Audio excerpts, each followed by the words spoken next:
Hello, this is Pastor Steve with your message of hope today.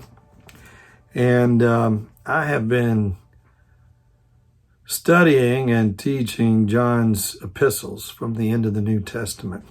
And I found something really interesting in the greeting of his second letter. Now, normally, when you read a greeting from Paul or from John or Peter, it's just a sort of a kind of zip through to get to the meat. But I really found some meat in this first three verses in the greeting. I want to share that with you right now. The elder to the elect lady and her children, whom I love in the truth, and not only I, but also all who know the truth, because of the truth which abides in us and will be with us forever. Grace, mercy, and peace will be with us from God the Father and from Jesus Christ, the Father's Son, in truth and love. Now, you may have picked up a theme there. He uses the word truth a number of times, and he uses it in a very important way. He's writing this letter, and it sounds like he's writing, I'm an elder, and I'm writing to a lady and her children, but what he's writing to is the church.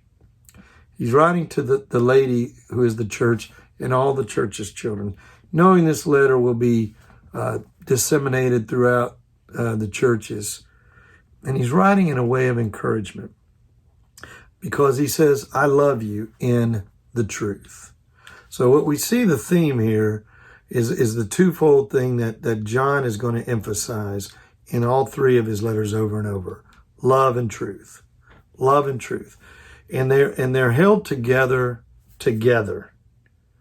Not even in balance, but together.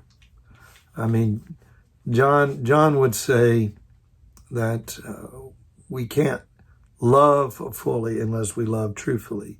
And we can't really be truth tellers unless we do it in love.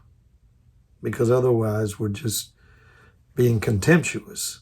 So he says, I love you all in the truth. And this truth is important.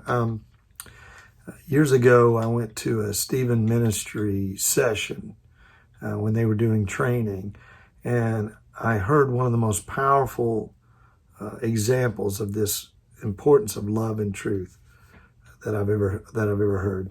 The example that they used was, say somebody fell into a pit.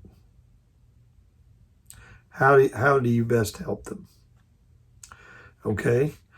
Now, they said some people are very good at coming to the pit, looking down, and telling the person down in the pit all the mistakes they've made that helped them to fall into the pit.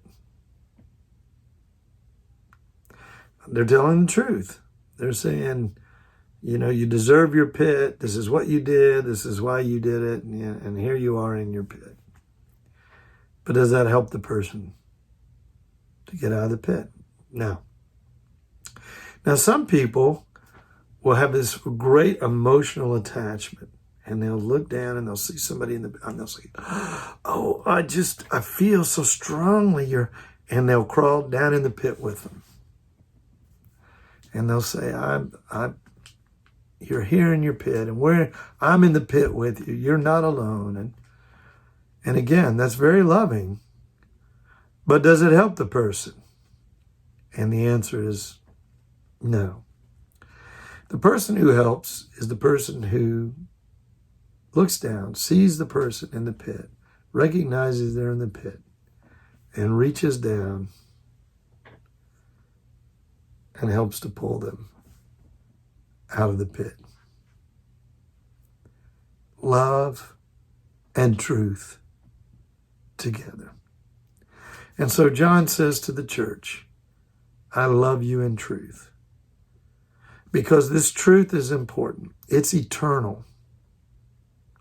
You can hold on to it. Everything else is ethereal. It's temporary.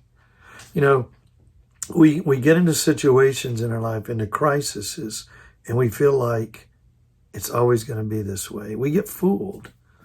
We may be feeling like that right now. We don't see the end, and we can have despair and rage, because we're taking this momentary emotion and we're making it the whole of all we can experience. And yet what John says is to the church is, you have the truth of who the Lord is, and you have love from the Lord. And that's what's eternal. And that's what you can hold on to. And this, whatever temporary thing you find yourself into, is temporary. It must be thought of so. Otherwise, you're going to be in your pit. And so John says, I love you in truth because of this truth that is, and it abides in us and will be with us forever. And here's the interesting thing. He says, if we know that, grace, mercy, and peace will be with us from God the Father and from Jesus Christ, the Father's Son, in truth and in love.